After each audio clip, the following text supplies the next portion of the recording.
آج کا سبق سب سے پہلے دعا یاد کرنے کے لیے بسم اللہ الرحمن الرحیم حسبی اللہ لا الہ الا ہو علیہ توکلت وہو رب العرش العظیم۔ کافی ہے میرے لیے تو اللہ، اس کے سوا کوئی عبادت کے قابل نہیں، اسی پر میں نے بھروسہ کیا اور وہی مالک عرش عظیم ہے۔ آج ہم دیکھیں گے مسواک کے فوائد۔ پیارے بچوں، احادیث مبارکہ میں مسواک کے متعدد فوائد منقول ہیں، جن میں سے چند اہم فوائد درج ذیل ہیں۔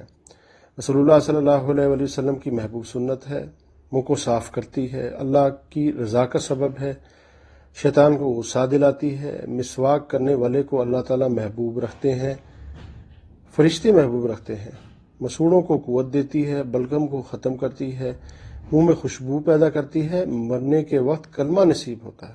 سبحان اللہ۔ آج کی حدیث، جو شخص رات کی اندھیری میں مسجد کی طرف چلے، اللہ تعالیٰ سے قیامت کے روز نور کے ساتھ ملے گا۔ طبرانی شریف۔ آج کا واقعہ، گلی میں کچھ بچے کھیل رہے تھے، ان میں حضرت زبیر رضی اللہ تعالیٰ عنہ بھی تھے۔ ایسے میں انہوں نے حضرت عمر رضی اللہ تعالیٰ عنہ کو آتے دیکھا۔ آپ کو آتے دیکھ کر بچے بھاگ کھڑے ہوئے، لیکن یہ نہ بھاگے، اپنی جگہ کھڑے رہے۔ حضرت عمر رضی اللہ تعالیٰ عنہ نے ان سے پوچھا، یہ کیا بات ہے؟ اپنے دوستوں کے ساتھ تم کیوں نہیں بھاگے؟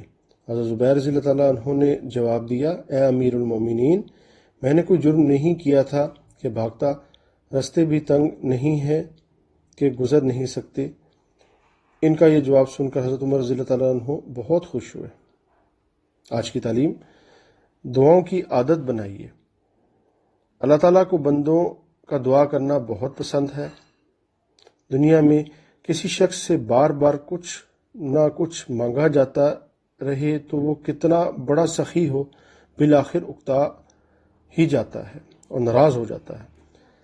لیکن اللہ تعالیٰ کا معاملہ یہ ہے کہ ان سے بندہ جتنا زیادہ مانگے گا، اللہ تعالیٰ اس سے اتنے ہی زیادہ خوش ہوں گے۔ بلکہ حدیث میں ہے کہ جو شخص اللہ تعالیٰ سے نہیں مانگتا، اس سے اللہ تعالیٰ ناراض ہوتے ہیں۔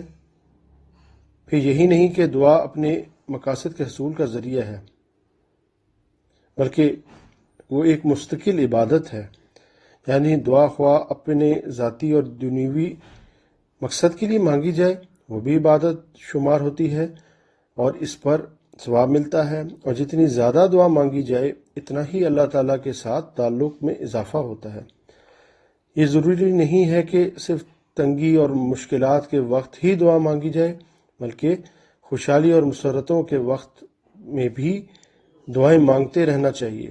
حدیث میں ہے کہ جو شخص یہ چاہے کہ مصائب اور تنگیوں کے وقت اس کی دعائیں قبول ہوں، تو اسے چاہیے کہ خوشحالی کے وقت دعا کی کثرت کرے۔ صدق اللہ العظیم۔